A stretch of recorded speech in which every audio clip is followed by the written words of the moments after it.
When Marcus and I were kids, we were inseparable. He's the one who took care of me after our parents died. We kind of grew apart after he became a priest. But he's still the only person I really trust.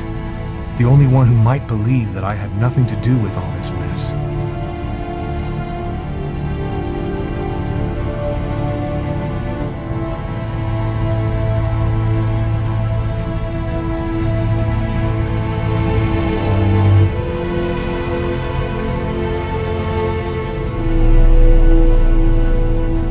Happy to see you. I missed you.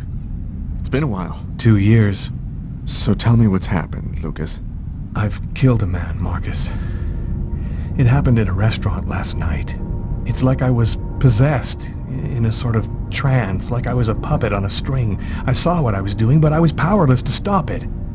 My God. I can't believe this, Lucas. Tell me that it wasn't you. You're not capable of something like that. And there's this, too. You cut your wrists? Before the murder, I carved these symbols on my arms with a knife. I don't know if they mean anything. This murder? Exactly how did it happen? Well, after work last night, I stopped at a little diner to get something to eat. I read a book at my table, I think. And after, it's just a black hole. I don't remember anything. Right up until I found myself in the toilets with a knife in my hand. It was horrible. Who else have you told all of this to? No one. You're the only person that I can trust. You say that you were in a sort of a trance. What do you mean by that? You talking about magic? Or sorcery? Or something like that? Marcus, I don't have an explanation. I'm just telling you what happened, that's all. I'm only certain about one thing. I'm not the one who really killed that man. While I was doing this horrible thing, I saw something, or rather someone. Was somebody else there with you? No, it was like a sort of vision. I saw a man in the middle of hundreds of candles, and there was this little girl. You saw a little girl? She seemed alone, lost. She asked me to help her. What happened to me, Marcus? What am I supposed to do now? You know me better than anyone, Marcus. Help me. Listen, Lucas, I'm a bit lost here. This whole story is just so bizarre. Maybe you need some professional help. Most cases of possession are known to actually stem from psychiatric problems, and... Marcus, I don't have a psychiatric problem. I'm not crazy. I am a priest, Lucas. The fact that you have taken a life is a very serious matter. I told you that it wasn't me, Marcus. All these years and nothing's changed. You still never listen to me. Lucas, don't ask me to make a choice between my faith and my brother. I'm not a murderer, Marcus. You're the only person I can trust. I'm just asking you to believe me.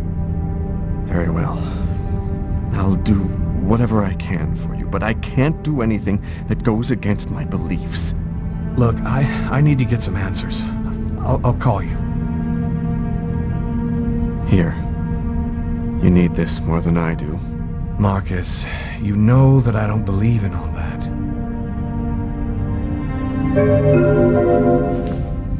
Thanks.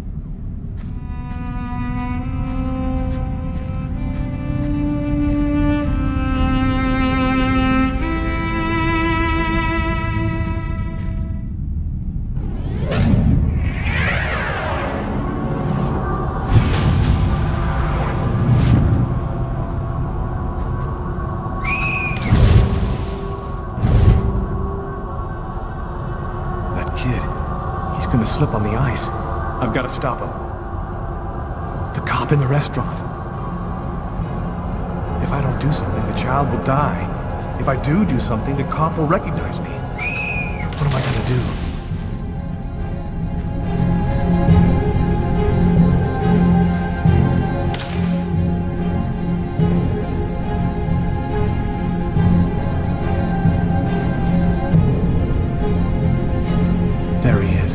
He's lost consciousness. Quick, I've got to go back up before I run out of air.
Patrol 324. Kid just fell into the water. Send an ambulance right away. Man, what courage. The kid would have died. That guy's a hero. He dove into freezing water to save the kid. The kid never would have made it out of there without him. The cop recognized me. We both knew it. It's hard to say why he didn't turn me in. Maybe he decided I was even. I had taken a life and given one back. Nothing really changed for me. I was still wanted for murder by the police. But when I left that park, I knew I could look myself in the mirror again without cringing.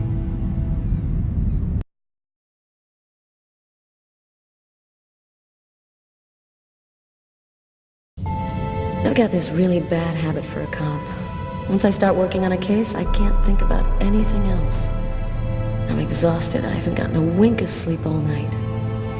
Something's bothering me about this murder, but I just can't seem to put my finger on what it is.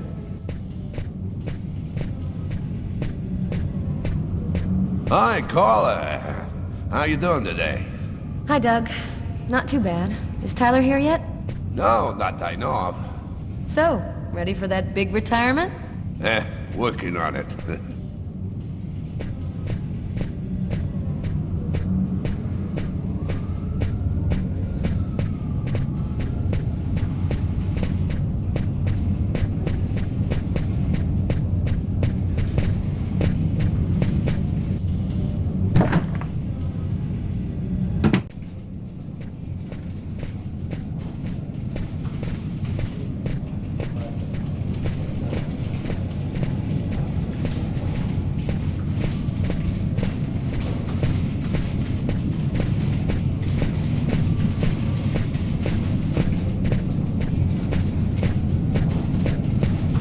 Hey, caller. Can you tell your partner to pay me back that $100 he owes me? I've been waiting 6 months for it now. Can't help you there, Jeffrey. Talk to him about it. He's been avoiding me like the plague. Plus, you know, you're the only one he listens to. Catch you later, Jeffrey. Hi, Carla. Hi, Garrett. Oh, wait, Carla. I got some results back on the tests we did for that restaurant murder. Great. As soon as Tyler gets here, we'll come and see you. Okay, I'll be at my desk all morning.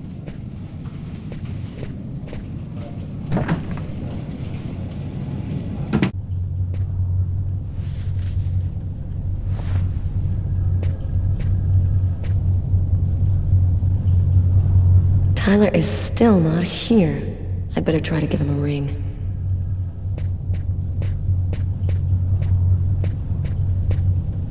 Tyler hates it when anyone touches his stuff.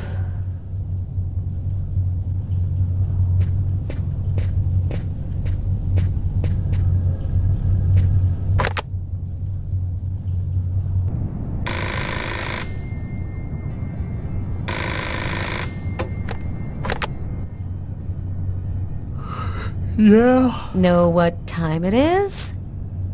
Oh, shit. Get a move on. The waitress is coming this morning to flesh out the composite on the killer. I'm on my way.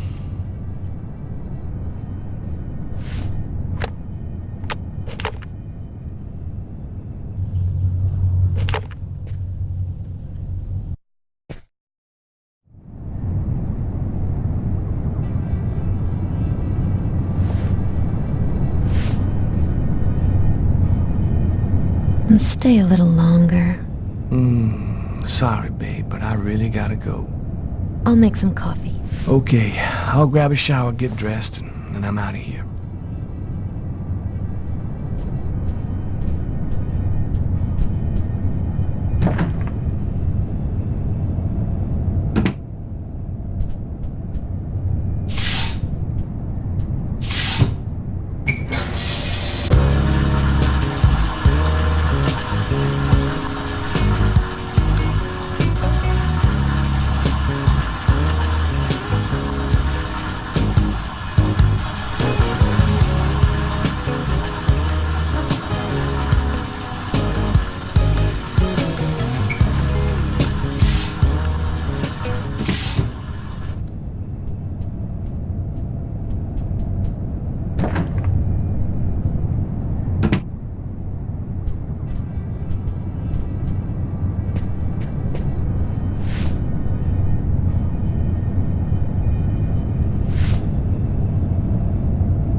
Uh-oh, Sam looks like she's sulking.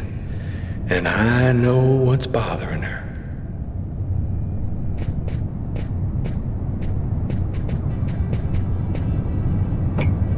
Go back to bed, Sam. You're gonna catch your death of cold like that.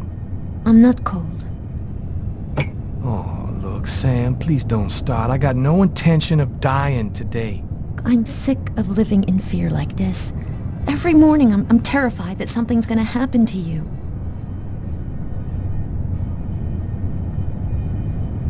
Yeah, we've talked about this 1,000 times, Sam. I'm not gonna give up my career because my woman is nervous. Look, there's a lot of crazy people out on the streets, and that means there's gotta be some people willing to risk their lives to shut them down. I'm sick of this city, Tyler. The only thing I care about is us. We could get out of here and start over somewhere else. We could go to Florida and take over my parents' store. I'm just not made for that kind of life, Sam. I've been around too much violence all my life to go live some kind of normal life like that. I know you love me, babe. So try to understand me, too.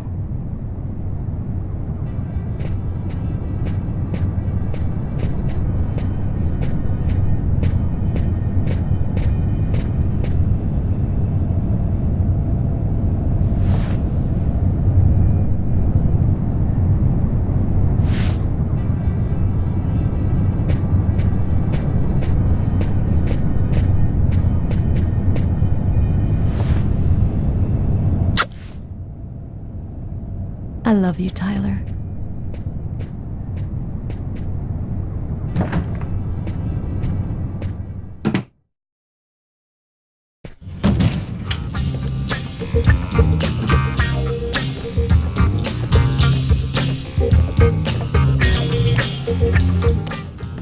Hi, Tyler. Carla's looking for you. Yeah, I know. So, you ready for retirement, man? Yeah, I'm working on it.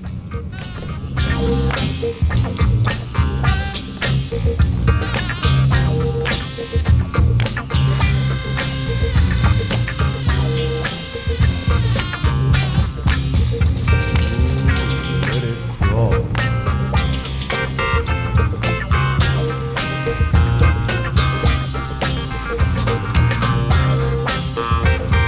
Hey, Tyler, what do you know? Just the guy I was looking for.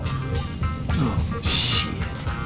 You remember that $100 I loaned you about 6 months ago?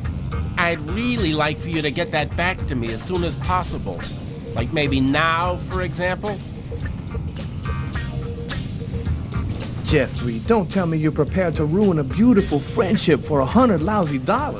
This may surprise you, but yes. So give up the cash before I start to get really angry. Yo, let me make you a deal. I'll play you a game of b-ball for your $100. If you win, I'll give you $200 right then. But if you lose, we cool. You'll give me $200 if I win. You got my word, man. All right, you're on. But don't even think about not paying me if you lose, because that... Don't worry, Jeffrey. I'll come by and see you when I get 5 minutes.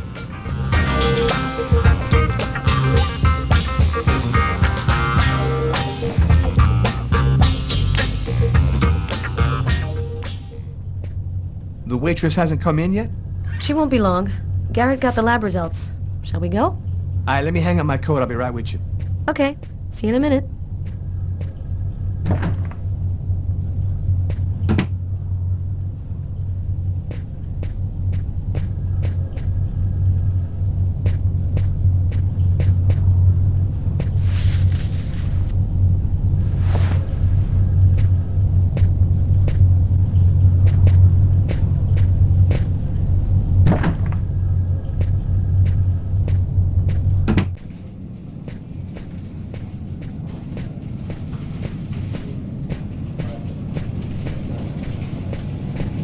So, what do you want to start with? Tell me about the blood found in the killer's booth. As strange as it might sound, that blood didn't come from the victim. It was the killer's? So it would seem. He was wounded? Did you find anything on the coffee cup? The only prints we found belonged to the waitress. That's impossible, man. That cup was half empty. Somebody must have drank it. What about the pool of blood in the stall? You're not going to believe this. The blood wasn't from the victim. It was from the killer. What was he doing bleeding in the stall? I have absolutely no idea. Did you get anything off of the bloody piece of cloth from the fence? It was soaked in the victim's blood. Otherwise, it was just a fairly common piece of cloth. Nothing really special about it. Did you get the list of calls that came through the telephone at the restaurant? Yep. There were about a dozen in the 4 hours that preceded the murder. I'll send you a list by email. Were there any prints on the book that was under the table? Yep, and they matched the ones on the fork and the glass. So it was definitely his book. It looked like a fairly old book. Maybe we can get some more stuff out of it. What did you find on the knife? Got some good prints off it. They matched those found on the fork and glass at the suspect's table. So, the murderer was definitely at that table. Anything on the blade? I'm getting to that. We definitely had blood from the victim, but the weird thing is we also found blood from the killer. So, what do you think about all that? I don't have any explanation for the blood in the stall. The victim could have wounded the killer during a struggle, but it doesn't make sense that it would be in the stall. It's as though the killer wounded himself. Hey, why not? You get clumsy fools in every other profession. Why not killers? That's kind of a flimsy explanation, Garrett. To each his own, Carla. I do the testing, you figure out the reason why. Thanks for your help, Garrett. See you later. So, what do we do now? You go take care of the composite. I'm gonna go check with the coroner and see if he got anything from the body. Okay. Catch you later. Before I go see the coroner, I'm just gonna drop by my desk and check my email.